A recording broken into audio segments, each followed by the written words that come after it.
commerce, gusto mo magnegosyo, you go to DTI or SEC. And when you go to local government to get your mayor's permit, di ba, food, They your are all sanitation. mandatory. Oh, They're all why don't we make, dapat maging mandatory ang Trademark ang intellectual registration is trademark. optional. Oh nga, why is that? Is that the way it is worldwide? Yes, and besides, trademark is territorial, meaning it can only be registered in one specific country at a time. So if you want to go global, you have to register it in multiple jurisdictions or in different countries.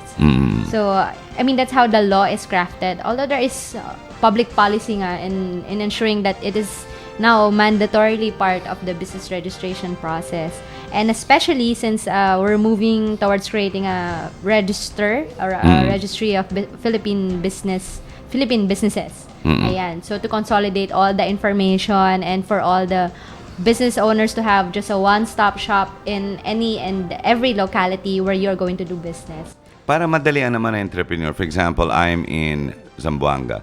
I want to register a business trade name. Yung pala, someone in Baguio or in Ilocos is already operating with that same brand trade name. Di ba? Dapat naman, it should protect me when I register my trade name. But that's the DTI, or it depends on the business name or baka natutulog naman ng DTI. local government. Dapat sila mag-initiate yan to protect the entrepreneur and the SEC to protect the rights of businessmen when they operate, when they create names. I mean, when you start a trade, I'm sure when they put up creatives of kind of names, kung anong papangalan ko sa negosyo ko and brand ko, hindi mo naman alam kung anong mga narehistro na eh. That's why you have to go to these agencies. Pag nakahanap ka ng isa, di trade name na kaagad. Dapat tulungan na lang ng DTI yung negosyante kesa we have to learn it on our own. Kawawa naman, IP, you have to do this to reach out. Kung mandatory yan, then you're protecting the entrepreneur. And also for everyone's information, the IPO, the Intellectual Property Office of the Philippines, is an adjunct of the Department of Trade and Industry. So if you want to register but don't know how, all you have to do is also go to the DTI and ask inquire for trademark registration. If you'd like to join the conversation, please call us up at 897-8374 or 895-4460. Again, joining me this morning is Mr. Harry Tambuatco, and we're discussing trademarks and registration. Why you need to protect your name. Attorney, Yes, why are you expanding the offices of intellectual property all over the country? And dami nyo na, it's all over na. Why are you expanding? Can't they just register with DTI na lang para may convenience? O talagang hindi pwede rin yun? Yes. Well, although we are an adjunct of the DTI, we need dedicated intellectual property officers nationwide in order to not only just address yung registration concerns or the applications for registration, but also to be the nerve centers for other forms of intellectual property as well. Of course, we have copyright for music, music, songs, books, films, and also patents, for inventions, innovations, even furniture design, fashion, cake design. Ayan, so that's why we are expanding our presence nationwide. And so far we have 8, and we're going to open a 9th office. And again, it's not just to address or be closer to people who want to register, but also to address intellectual property policies, for example, in schools and universities, like in General Santos and in the South, malakas yung mga like science, mga inventions natin dyan. The generation of innovation is very, kumbaga it's limitless in the South. So, iba yung particular intellectual property generation program nila there. And mas lalo na agriculture. Yes, and mga nadidevelop natin, mga the siyensya. plants, the agricultural varieties that we come up with, may mga iba-ibang concerns yung bawat region or even specific localities. In Baguio, malakas yung art industry, and yun din yung concern. Paano yung mga universities? Do they commit copyright infringement, or should they enact a policy who will assist them? So the IPO still has to be present in those areas. The work of intellectual property registration is not just the ability to register and archive and say, oh, yan, wala kang kapangalan, which is basically Department of Trade and Industry. It's just a straight process of identifying if it has been registered before or not, or if it's already in the library. The work of IP, intellectual property, is slightly different, isn't it? It's more in research. It identifies a product closer, more intricately, because once it protects it and it says, yes, we allow you for registration now, you are now the sole owner of this and that, then we can protect you based on that. No? Maraming legal, no? Actually, intellectual property has a more in-depth. Any application for trademark or patent, for example, needs in-depth examination. That is why sometimes may nare-reject. Unlike in DTI or in SEC, so long as wala kang prior similar name registered, okay lang, they'll allow you to register your corporate name. Pero in trademarks, for example, we do a search and we examine. It can take any time from 2 weeks to 6 months in order for you to have a certificate of registration, which is akin to a certificate a certificate of registration for land titles. When a brand, for example, can they go against intellectual property?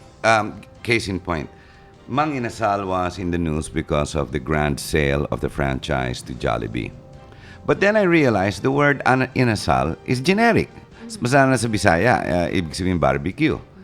And then I noticed meron palang chicken bacolod inasal, meron yung iba-ibang pangalan with the word inasal. Now, let's suppose the other way around, I want to register a new word. I'm gonna call it Hari Inasal. Tapos sasabihin hindi pwede because I'm using the word inasal. Can I go and complain to IP? May ganun ba kayo? Yes. Okay, in terms of self-correcting mechanism, if it's already been priorly registered, no, you have to file an adversarial proceeding called trademark cancellation with our quasi-judicial body within So the there IPO. is. It is part of the Yes, mechanism for intellectual property. there It's not a is. closed door. It's not a closed door. You can opt to settle, you can opt to mediate and give the defendant or your opponent options Galing. to take down. Pero for example, in Mang Inasal, both words are generic, but they are registered nonetheless because the trademark is not on the individual words but on the phrase. Okay, both. so if they drop mang, tas inasal, aling inasal na. Ayan, so they don't have a trademark over that anymore. And also we require disclaimer. So they do not have a right over the word mang and inasal By itself, separately. separately. Kasi it's generic to the trade. Anyone can use those words. But once another entity starts using the two words combined, cannot be kasi there is a trademark registration. No, the reason I brought that up on radio this morning is because for listeners to understand, the work of intellectual property is not all that easy. It's not just a library for archiving and saying, ikaw pwede, ikaw hindi, kasi hindi narirehistro.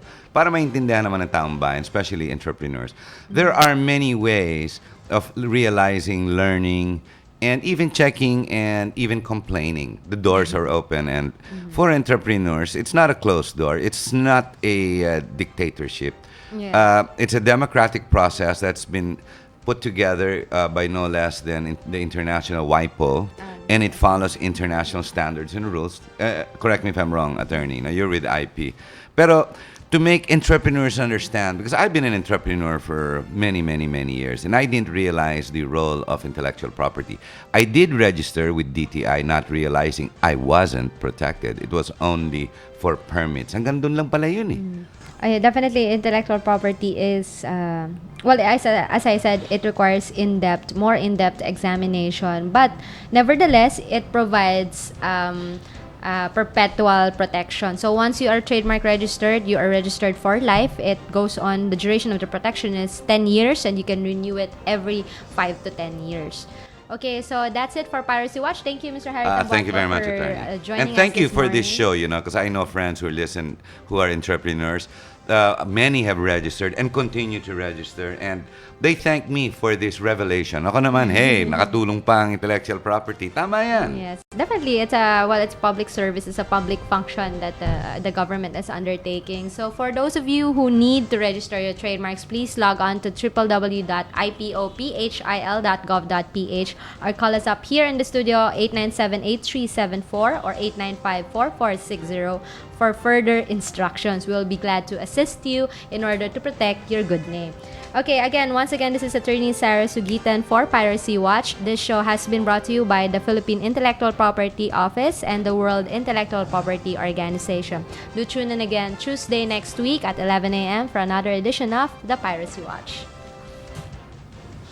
You have been listening to Piracy Watch with attorney Sarah Jane Sugitan. Piracy Watch, an exclusive presentation of DZRJ, 810 AM, the voice of the Philippines.